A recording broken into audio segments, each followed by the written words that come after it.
presented by Anshubala Music। सुनो एका जल चलो पिकनिक मनावे, हाय हाय सुनो एका जल चलो पिकनिक मनावे।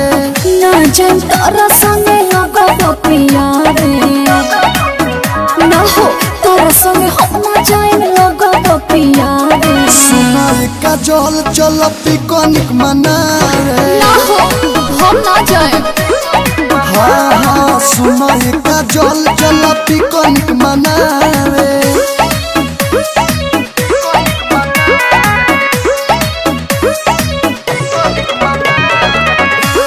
Presented by Anshubala Music।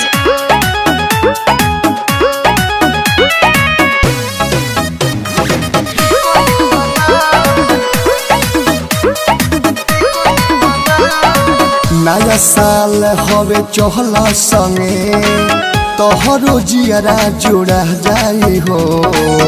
अब नहीं करबू त कब ऐसन करबू जब जवानी बुढ़ा जाई हो।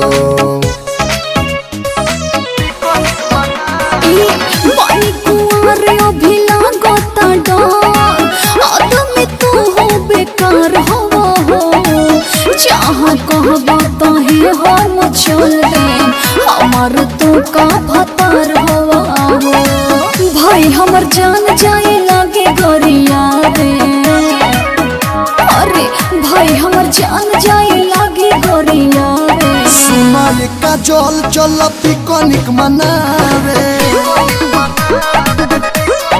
हाँ हाँ सुना एका जल चल पिकनिक मनावे।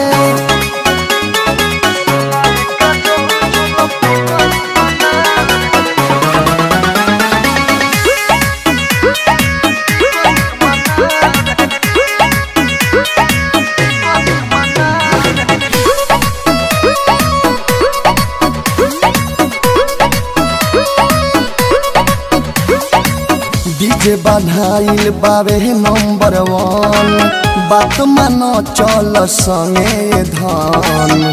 तू ना रहबू त तनको न लागी, सच कहतानी कुछ निमन। अच्छा कहता रहता चलो तानी हो, ओही चले जाके तू करी हो ना तो। दुर्गेश बेदर्दी विदेशी लाले यादों के तू बोला ले हो अपना हो सा।